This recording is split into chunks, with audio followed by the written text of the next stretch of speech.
My Reckless Surrender, which is my current book, is actually a book about a dangerous seduction in Regency London.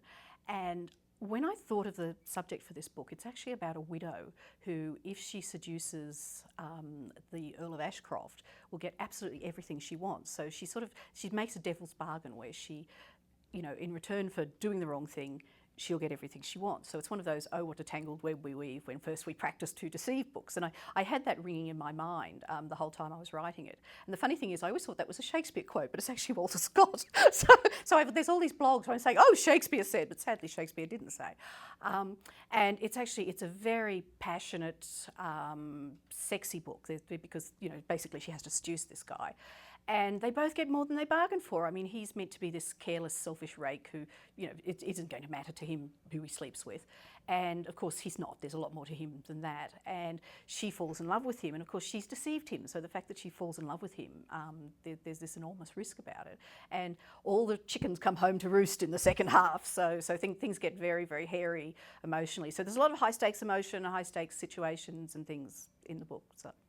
My heroes, I love to write those heroes, and I have no idea where they come from. It's amazing. They're alphas. They're always, even they tend to be knights in shining armour alphas or ultra alphas who then discover they're knights in shining armour. They nearly always have an awful lot of emotional baggage. I tend to find emotional complexity very fascinating. I love to read it. Some of my favourite authors are people like Laura Kinsale, who writes incredibly emotionally complex heroes. It's something that I find really draws me, and I find that when they're tortured, you immediately have the reader on side. I mean, if the reader's going, "Oh no, you poor thing! Oh no, you poor thing!" You've got them. You've got them by the scruff of the neck, and they'll keep reading until that guy gets his happy ending, basically. And the other thing with a tortured hero is when he does get a happy ending, I actually think you get that lovely catharsis. You get that he's been through the fire and he's come out purified gold, and he's got his happy ending at the ending. And I think people find that really satisfying to read. So, and it's something I find very satisfying to write. I give these guys such a hard time. I think probably my worst suffering hero is Gideon from Captive of Sin, which is actually up for one of the. Sorry, I shouldn't have laughed there. It's actually up for the Rom-Con Reader's Crown for Best Long Historical.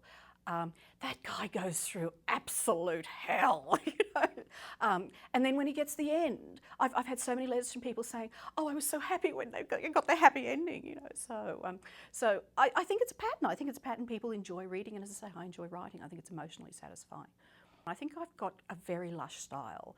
I think it's very lyrical. I tend to use long words, actually, and I never met an adjective I didn't like. So it's descriptive. I think I really try to build up that feeling of being in the Regency and the richness and the elegance of the world, but also the danger. I mean, it was actually quite a dangerous, passionate world, and I actually try and build that up. I think emotionally complex. I really do try and write emotionally complex books. I think the stories tend to be fairly complex, the characters tend to be fairly complex, the issues tend to be fairly high stakes. I'd like people to come out of it and say, I really went through an experience when I read that book. That would be my ideal sort of reaction to it. So they'd come through and say, oh, I really, when you read a good book and you go, oh, I really, felt like I went through a whole world of emotion with that story. So that would be my ideal reaction from a reader.